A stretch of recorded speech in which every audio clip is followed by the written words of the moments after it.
नमस्कार। Third Anglo Maratha युद्ध के विषय में बात करेंगे। फर्स्ट और सेकंड एंग्लो मराठा युद्ध के पश्चात अंतिम और निर्णायक संघर्ष जो हुआ अंग्रेज़ों और मराठों के मध्य, उसे हम तृतीय एंग्लो मराठा युद्ध के नाम से जानते हैं। यह लॉर्ड हेस्टिंग्स के समय में हुआ था, जब वो गवर्नर जनरल थे भारत के।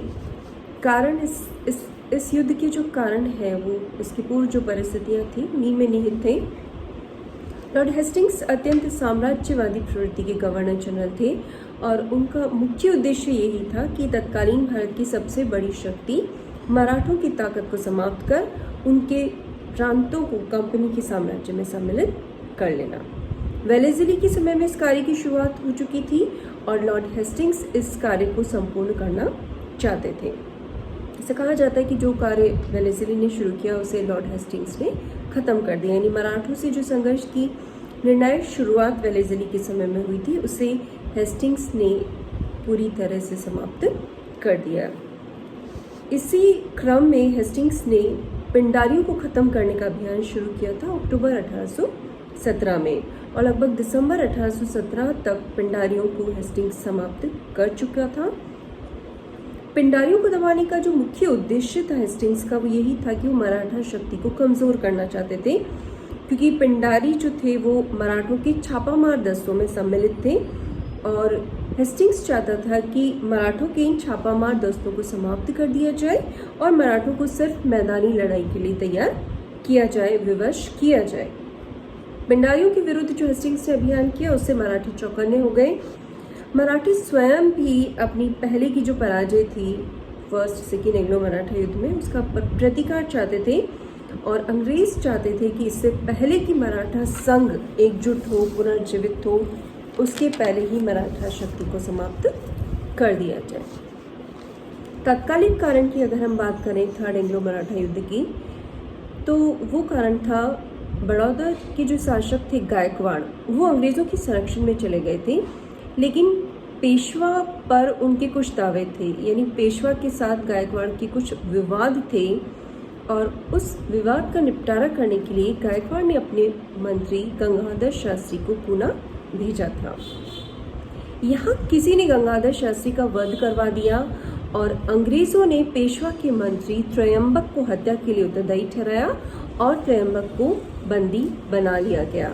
त्रयंबक कैदखाने से भाग गए और ये जो षड्यंत्र था, इस षड्यंत्र के लिए अंग्रेज़ों ने पेशवा को जिम्मेदार ठहराया।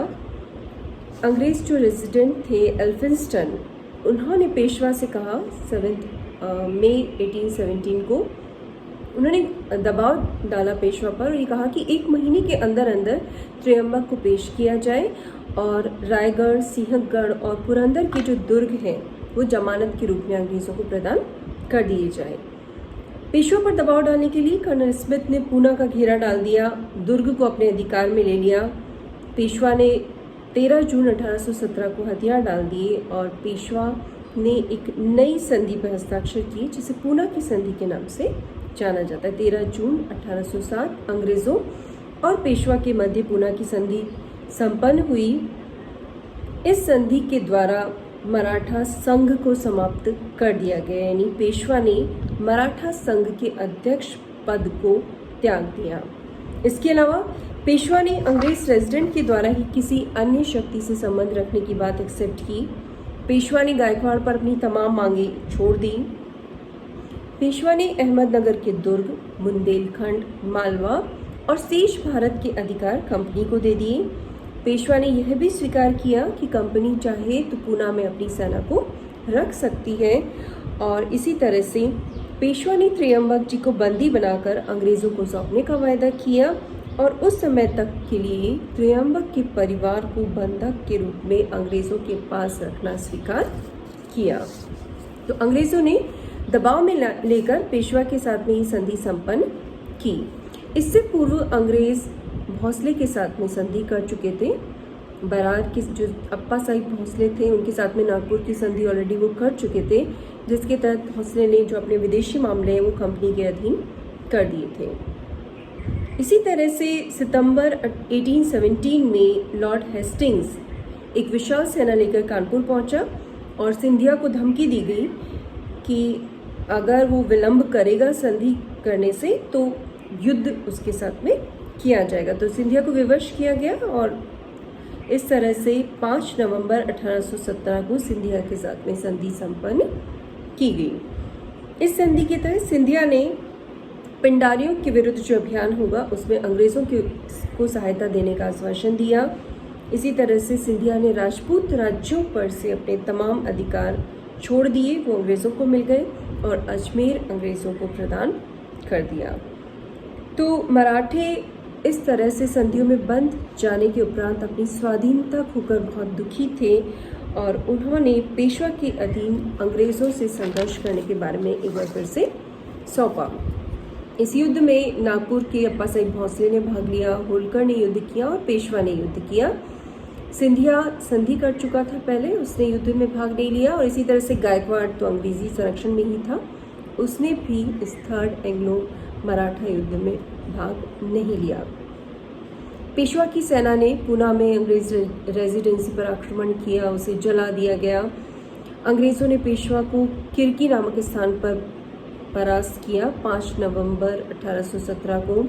उसके बाद 2 और युद्ध हुए, कोरेगांव का युद्ध जो कि 1 जनवरी 1818 को और अष्टी का युद्ध 20 फरवरी 1818 को।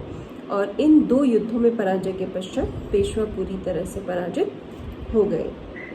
इसी तरह से नागपुर के अप्पा साहेब भोसले ने भी 26 नवंबर 1817 को अंग्रेजों के विरुद्ध युद्ध घोषित किया और सीताबर्डी नागपुर के पास में स्थान है, वहां पर वो बुरी तरह से पराजित हुए। और इसी तरह से होलकर की सेना भी महिदपुर नामक स्थान पर 21 दिसंबर 1817 को पराजित हुई। तो तीनों शक्तियों को अंग्रेजों के द्वारा पराजित कर दिया गया। और अब हेस्टिंग्स ने मराठों के साथ राजनीतिक फैसले किए। सबसे जो इम्पोर्टेंट फैसला था वो था पेशवा के साथ संधि। 18 जून 1818 को पेशवा के साथ संधि की गई। इस संधि के तहत पेशवा के राज्य को अंग्रेजी राज्य में मिला लिया गया, पेशवा का पद समाप्त कर दिया गया, पेशवा को 18 लाख रुपए वार्षिक पेंशन दे दी गई और कानपुर के पास बिठूर में उन्हें वहां भेज दिया गया, जहां रहते हुए 1853 में उनकी डेथ हो गई थी। और सतारा की जो गद्दी थी वो शिवाजी के वंशज प्रताप सिंह को प्रदान की गई। तो ये एक अत्यंत महत्वपूर्ण संधि है जिसके माध्यम से अंग्रेजों ने पेशवा पद को ही समाप्त कर दिया। तो अंतिम पेशवा है बाजीराव सेकंड। इसी तरह से होलकर के साथ में संधि की गई 6 जनवरी 1818 को, मंदसौर की संधि के नाम से जानी जाती है। इस संधि के तहत खानदेश के आसपास का नर्मदा नदी के पार का जो प्रदेश है वो कंपनी को मिल गया। टॉक के अमीर खान को स्वतंत्र मान लिया गया। इसी तरह से राजपूत रियासतों पर से और कोटा के जालिम सिंह पर से होलकर ने अपना अधिकार छोड़ दिया। उसने सहायक सेना रखना एक्सेप्ट किया। अपने तमाम विदेशी मामले कंपनी के अधीन दे दिए गए। अपने राज्य में ब्रिटिश रेजिडेंट रखना होलकर ने एक्सेप्ट किया और होलकर ने कंपनी की अधीनता को भी स्वीकार किया। तो ये कुछ इम्पोर्टेंट संधि है जो की गई। इसी तरह से भोसले के साथ में भी एक संधि की गई जिसमें राघोजी भोसले सेकंड को वहाँ का शासक स्वीकार किया गया। चूँकि राजा अल्पवयस्क था इसलिए ब्रिटिश रेजिडेंट ने बरार में शासन व्यवस्था संभाल ली थी। तो ये जो 1818 की संधि है, यहाँ से हम कह सकते हैं भारत में ईस्ट इंडिया कंपनी की सर्वोच्चता के युग का आरंभ होता है। डॉडवेल कहते हैं 1818 की संधि से भारत में ईस्ट इंडिया कंपनी की सर्वोच्चता का युग आरंभ होता है। कोई राज्य नहीं रहा जो इसकी सर्वोच्चता को चुनौती दे, कोई राज्य नहीं रहा जो इसकी संधियों का बहिष्कार करे। इसके पश्चात भी संधि की गई थी, गायकवाड़ के साथ संधि की गई और गायकवाड़ ने अपनी सहायक सेना में वृद्धि कर ली और अहमदाबाद के आसपास का प्रदेश जो है कंपनी को प्रदान कर दिया। और इस तरह से मराठों के साथ तमाम राजनीतिक फैसले कंपनी के द्वारा किए गए थे।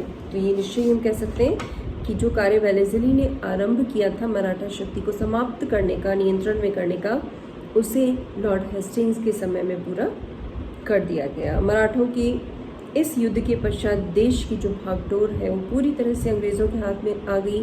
मराठा शक्ति का अंत हो गया। कंपनी का राज्य विस्तार बहुत ज़्यादा हो गया। संपूर्ण मध्य भारत कंपनी के अधिकार में आ गया। राजपूत राज्य कंपनी के संरक्षण में आ गया। और एक तरह से अंग्रेज़ों के प्रभुत्व के युग की शुरुआत हुई। मराठा शक्ति को लॉर्ड हेस्टिंग्स के समय में पूरी तरह से समाप्त कर दिया गया। Thank you.